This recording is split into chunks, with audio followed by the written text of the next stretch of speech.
భారత senior pacer Mohammed Shami 2025 Champions Trophy తర్వాత జాతీయ జట్టుకు దూరంగా ఉంటున్నప్పటికీ పునరాగమనంపై తన ఆశలను వదులుకోలేదు. 2023 వన్డే ప్రపంచ కప్లో అత్యధిక వికెట్లు తీసిన బౌలర్గా నిలిచిన ఆయన దేశవాళీ, రంజీ మరియు విజయ్ హజారే ట్రోఫీల్లో అద్భుతమైన ప్రదర్శనతో తన ఫిట్నెస్ ను నిరూపించుకున్నారు.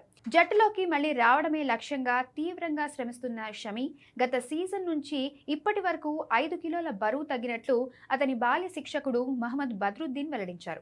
మానసికంగా ఎంతో దృఢంగా ఉన్న షమిలో ఇంకా అద్భుతమైన క్రికెట్ మిగిలి ఉందని, దేశానికి సేవలు అందించడానికి ఆయన ఎప్పుడూ సిద్ధంగా ఉంటారని బద్రుద్దీన్ పేర్కొన్నారు.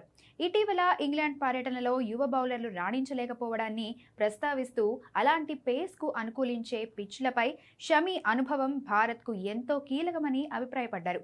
ముఖ్యంగా 2027లో దక్షిణాఫ్రికాలో జరగనున్న వన్డే ప్రపంచ కప్ వంటి సవాలుతో కూడిన టోర్నీలకు షమి అనుభవం ఎంతో అవసరమని క్రీడా పండితులు భావిస్తున్నారు. మరోవైపు ఇటీవల అంతర్జాతీయ క్రికెట్కు వీడ్కోలు పలికిన అనుభవజ్ఞుడైన బ్యాటర్ అజింక్య రహానే కెరీర్ను షమి సోషల్ మీడియా వేదికగా ఘనంగా ప్రశంసించారు.